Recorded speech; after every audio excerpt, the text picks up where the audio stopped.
Hey everyone, welcome back to the channel. Today we're diving into one of the most iconic and emotional relationships in the music industry, Ariana Grande and Mac Miller.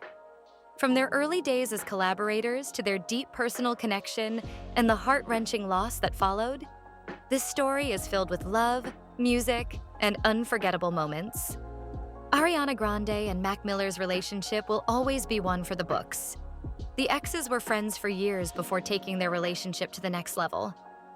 The artists were first linked in 2012 after a flirty Twitter exchange led them to collaborate on a remake of the hit 1944 Christmas song, Baby, It's Cold Outside. Ariana and Mac first met in 2012 through social media. At the time, Ariana was known for her role on Victorious, and Mac was an up-and-coming rapper. Their friendship quickly blossomed when they collaborated on Ariana's hit song, The Way. The Way was an instant hit, and fans couldn't help but notice the spark between them. The way they looked at each other in the video had everyone talking. Were they just friends or something more? For years, Ariana and Mac remained close friends, constantly supporting each other in their careers. But in 2016, things took a romantic turn, and they became one of Hollywood's most beloved couples. They were seen everywhere together, whether it was on the red carpet or just hanging out. Their love was clear to anyone who saw them. Ariana even described Mac as one of the most incredible people she'd ever met. Music was a huge part of their relationship. In 2016, Mac released My Favorite Part, featuring Ariana, a song that perfectly captured their love for each other. Miller made a surprise appearance at Grande's Manchester benefit concert, where the duo performed The Way. That same month, Miller posted a sweet tribute to the singer in honor of her birthday. "Happy birthday to this adorable, pure soul who has reminded me what being happy feels like," he wrote. "Thank you for loving me so good. I think it's supposed to be so well, but I don't care. I love you and can't wait for all of the adventures." In May 2018, they decided to go their separate ways, with Ariana explaining that she wanted to support Mac, but she needed to focus on her own well-being too. Despite the breakup, their love and respect for each other remained. Just a few months after their breakup, tragedy struck. On September 7th, 2018, Mac Miller passed away from an accidental overdose. The news devastated fans and Ariana. Ariana posted a heart-wrenching tribute to Mac, calling him the kindest soul she had ever known. His passing left an indelible mark on her, and she's spoken openly about the pain she continues to feel from losing him. Grande described her grief since Miller's death as pretty all-consuming. The 26-year-old rapper had openly struggled with addiction throughout his life in the public eye, but by all accounts seemed healthy and happy in his final days.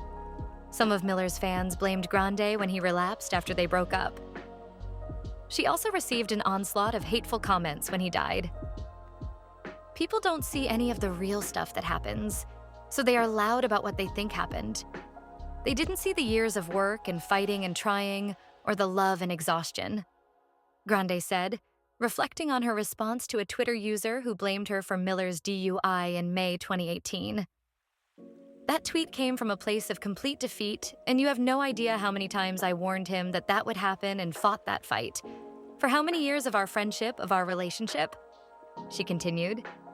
"You have no idea, so you're not allowed to pull that card, because you don't know."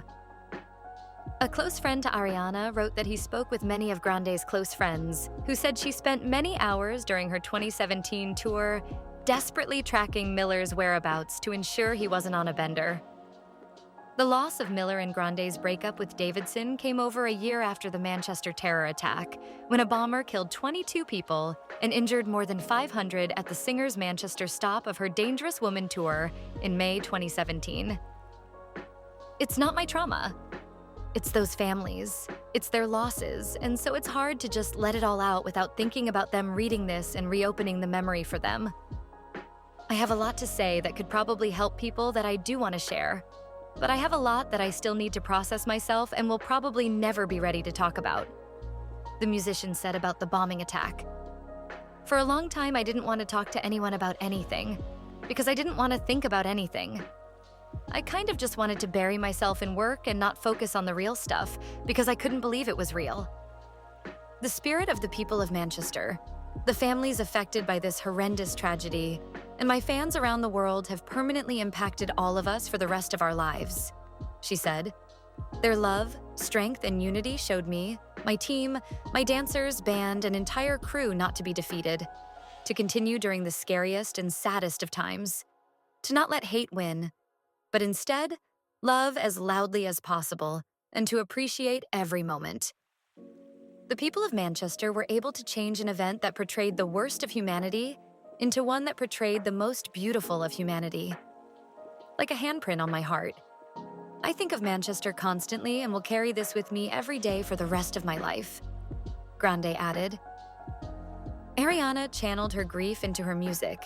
In her 2019 album, Thank You Next, she wrote the song Ghostin', which many believe is about her feelings of mourning Mac while trying to move forward. The lyrics paint a vivid picture of her heartbreak. Even though Ariana has moved on in life, Mac's memory will always be a part of her. She said that he was a constant source of inspiration, and their love story, though tragic, touched the hearts of millions. Over the years, Ariana has paid tribute to Mac in her music many times. Of course, in 2018's Thank You Next, she croons, "Wish I could say thank you to Malcolm, 'cause he was an angel." He also got a few shout-outs in her 2020 album, Positions. One track, 630, may be inspired by Mac's leaked unreleased song, 630. In another, Just Like Magic, Ariana sings, "Take my pen and write some love letters to heaven." After that line, there's a pause in the music while crickets chirp. Since Mac was so special to Ariana, there will probably always be devastating but incredibly sweet little moments like this in her work. During a conversation with a news reporter in 2019, Grande paused in several moments to briefly cry. Once when talking about her recent experience headlining Coachella and how it reminded her of Miller, and again later when discussing the bombing that happened during her Manchester concert in May 2017. However, she also told the outlet that she shies away from the idea that the trauma of the Manchester bombing is hers. "I'm a person who's been through a lot and doesn't know what to say about any of it to myself, let alone the world. I see myself on stage as this perfectly polished, great-at-my-job entertainer. And then in situations like this, I'm just this little basket case puddle of figuring it out," she said. Ariana Grande and Mac Miller's relationship was one of love, creativity, and, sadly, loss. Though they couldn't stay together, their connection lives on through the music they created and the memories they shared. Thank you so much for watching. If this story touched you, leave a comment below with your favorite Ariana and Mac moment, and don't forget to like and subscribe for more stories like this. See you next time.